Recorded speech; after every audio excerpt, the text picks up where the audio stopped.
Alright, today we're going to continue on with section 3.5. This is our last day of notes. We're going to be talking about infinite limits and limits to infinity.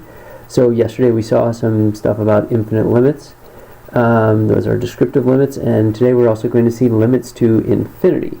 So far with indeterminate forms, we have been focusing on this form of the indeterminate. There are many other forms. A lot of these we will not see right now, or you won't see in this course, but they are still indeterminate forms. Today this one is also going to come up, so we'll see that as well. Alright, on to the first two examples. So this is based on what we did yesterday. I want you to evaluate each one of these limits. The limit as x goes to 1 from the right of 2 plus x over 1 minus x, and the limit as x goes to 0 from the left of x squared minus 1 over x. Pause the video, unpause when you're ready to check your work. Alright. So if we look at the one on the left, our answer is negative infinity. Remember, that is a descriptive limit. How do we come up with that, though? If you struggled, first we want to recognize at 1 is a vertical asymptote. So I can see that by understanding how to find vertical asymptotes. Okay, so I could put this into my calculator, but I can do this by hand as well. If I just plug in some numbers that get really close to 1, then I know I can do algebraically, and see what happens to the values. Because I know, since this is a vertical asymptote from the right-hand side, it either has to go to infinity or it has to go to negative infinity. Those are my only two choices. So if I plug in 1.1, I get 3.1 over negative 0.1, which is negative 31. If I plug in 1.01, I get 3.01 over negative 0.01, which is negative 301. Since this jumped from negative 31 to negative 301, I can safely conclude that that pattern is going to follow, and these numbers are going to increasingly become negative. Therefore, this is going to go to negative infinity. Again, I could prove that to myself if I want. I don't need to. Or I'm sorry, I could plug that into my calculator and verify that. I don't need to in this case. Alright, so let's look at the next one. So here, I have a vertical asymptote at 0. This is going to come out to be infinity. Well, let's look at a couple of ways in which I can do that. One, I can evaluate the limit of each term individually. So the limit as x goes to 0 from the left of x squared, I can do direct substitution, and that is going to be 0. The limit as x goes to 0 from the left of 1 over x. So off to the side over here, I did a little bit of work. If I plug in negative 0.1, I get negative 10. If I plug in negative 0.01, I get negative 100. Therefore, this piece is going to negative infinity, but since it was a minus a negative makes it positive infinity, therefore the limit is going to infinity. We could have also gotten a common denominator and evaluated it the same here. I didn't show any work for doing this, but this is another method in which you could have done to approach the limit originally. So again, this is not anything new than what we did toward the end of yesterday. These are just descriptive limits. Here is looking at how to do it without the calculator, which you might have to do on a test or a quiz, versus with the calculator. Alright, so now let's look at properties of of infinite limits. So if we let c and l be real numbers and let f and g be functions, such that the limit as x goes to c of f of x is infinity and the limit as x goes to c of g of x is l.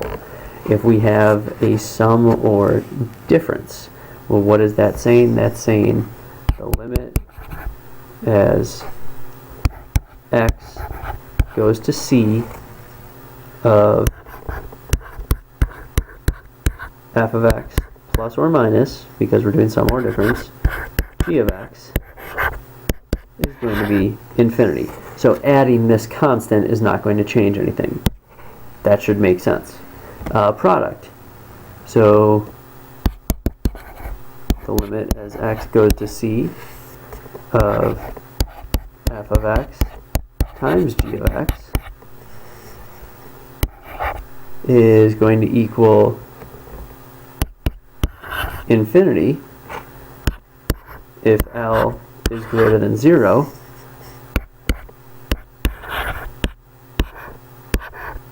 and it would equal negative infinity if L is less than 0. So the L is just going to determine if it's positive or negative, but the infinity is going to overpower L no matter what L is.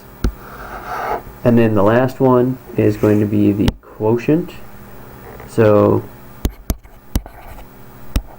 the limit as x goes to c of g of x over f of x is going to be 0. And so remember what this is saying is g of x is some number. It's a constant. It doesn't matter how big that number is. If you divide it by infinity, it's going to go to 0 as you approach the limit. Alright, so now what we're going to add to this is what if x is going to infinity or negative infinity. Now what do we do with the limit? So the way that we want to approach this is think end behavior. So what is my end behavior here, or what is guiding the end behavior? Well, if it's a rational function, what's guiding the end behavior is a horizontal asymptote. So one way I can evaluate this is I can separate this into the limit as x goes to infinity of 7 minus the limit as x goes to infinity of 3 over x squared. Well, I know that the limit as x goes to infinity of 7 is going to be 7. What's the limit as x goes to infinity of 3 over x squared? Well, think about what is guiding that function. As x goes to infinity, it is going to approach the horizontal asymptote. What is the horizontal asymptote? Well, the horizontal asymptote is going to be 0. Remember, if the degree of the denominator is less than the degree of the denominator, the horizontal asymptote is 0. Therefore, the limit is going to be 0 as the function goes to infinity. So 7 minus 0 is 7. Another way to approach this would be if we had gotten a common denominator. So the limit as x goes to infinity of 7x squared minus 3 over x squared. So now the horizontal asymptote changed. Now, since the degree of the numerator is the same as the degree of the denominator, our horizontal asymptote is just going to be 7. Because we look, 7, because we look at the leading coefficient. And the leading coefficient is 7 divided by 1. Another way to justify this to yourself without using the horizontal asymptote, this is a little bit more work, but just to show you, is if we have the limit as x goes to infinity of 7x squared minus 3 over x squared, what we can do is divide every term by the highest degree x term. So if I do 7, if I do 7x squared over x squared minus 3 over x squared over x squared over x squared, this becomes the limit as x goes to infinity of 7 minus 3 over x squared over 1, but as x goes to infinity,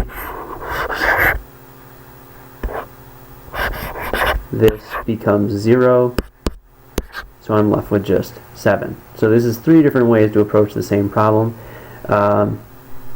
This is the most cumbersome method, but it works, and sometimes you have to do something like that. Other times, as far as work is concerned, if you write down what the horizontal asymptote is and then write down your limit, I'll understand how you're getting your answer. Okay, so if we want to evaluate the limit as x goes to infinity of negative x plus 4 over 5x squared plus 2. If we do direct substitution, we end up with infinity over infinity. Actually, that's going to be negative infinity over infinity, since that was a negative x. So this is an indeterminate form.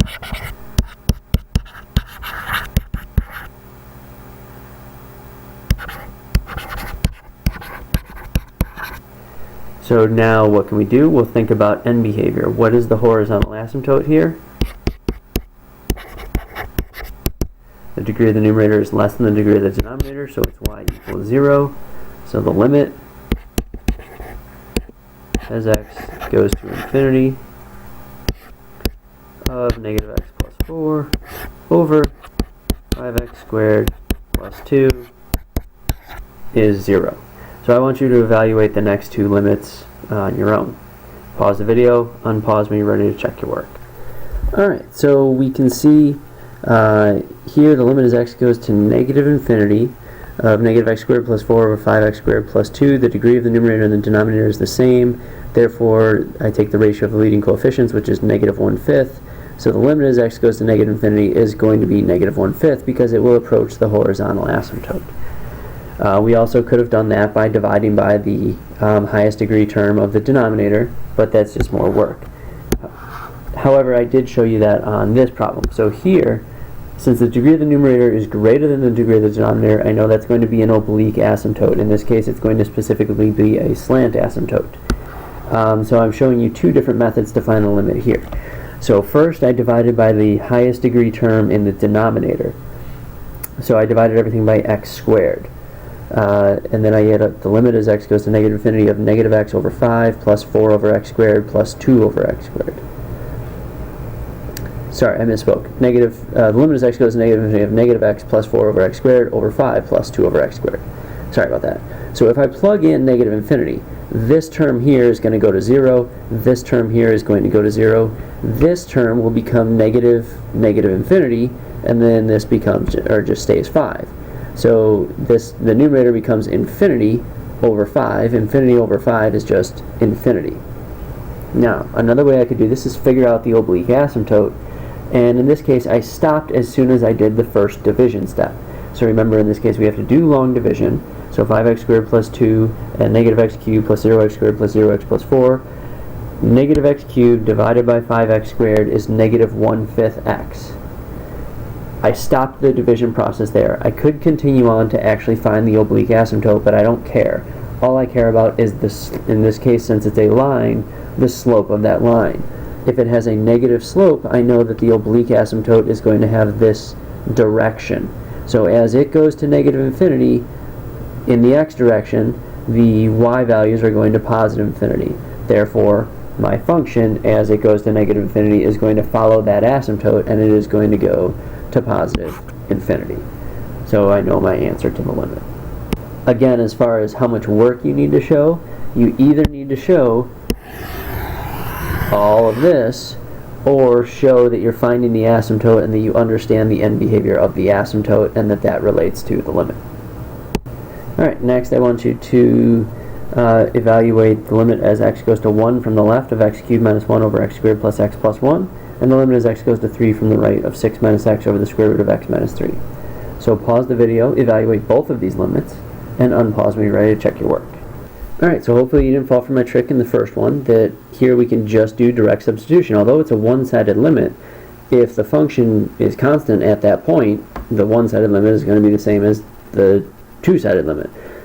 So if I plug in 1 cubed minus 1 is 0, 1 squared plus 1 is 3, 0 divided by 3 is 0. So the limit as x goes to 1 from the left is going to be 0. For the limit as x goes to 3 from the right, we'll recognize 3 is a vertical asymptote. If I plug in 3, I get 3 over 0. Alright, so what does that mean? Well, that means we're going to try to find a descriptive limit since we know it's a vertical asymptote, and we're only looking from the right-hand side. Therefore, the descriptive limit has to exist since it's a one-sided limit. So the easiest way to do this would be to plug in numbers very close to 3 from the right-hand side. Remember that you know since it's a vertical asymptote, it has to go to infinity or negative infinity. Well, if I plug in anything close to 3 in the numerator, it's going to be a positive number. If I plug in anything really close to 3, but just to the right of 3, so larger than 3, the denominator is also going to be positive. In that case, I have a positive divided by a positive, which is going to be a positive number. In this case, it's going to be infinity. So this is one way in which we can interpret those, is instead of actually plugging in numbers and getting values like we did before, in this case just recognizing that it's positive over positive, which means it has to go to infinity, knowing that it has to go to either infinity or negative infinity. Alright, next one. The cost in dollars of removing P% of the air pollutants from the stack emissions of a utility company that burns coal to generate electricity is C equals 80,000 P over 100 minus P, where P is something between 0 and 100 because P is representing a percent. So first find the cost of removing 90%.